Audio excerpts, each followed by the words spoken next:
Анкуда Вікторія, перший клас. На парештках разбураної хати, на заглине старенької печі, сидить тихо, маленький, кудлатый домовик і глядить у пустешу. Не ворушится ён і не плаче, ён тут же уже больш за стагоддзя. Сон адказна ахоўваў дзіцячыя страхі розавага гатунка адводзіў. Домовик до весны рыхтаваўся, на акне выгадоўваў цыбулю, каля печы весь дзень прыбіраўся, прысылаў весавую кашулю.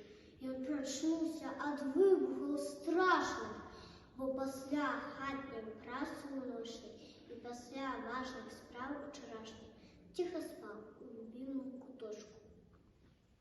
Ну чаму ж ён бяду не прадбачыў? Ён бы ўсіх уратаваў гэтым ранкам. Не варушыцца ён і не плача, а па вуліцам зноў дуюць танкі. На маўклівыя рэшткі руіны абыякавы коціцца вечар. Домовик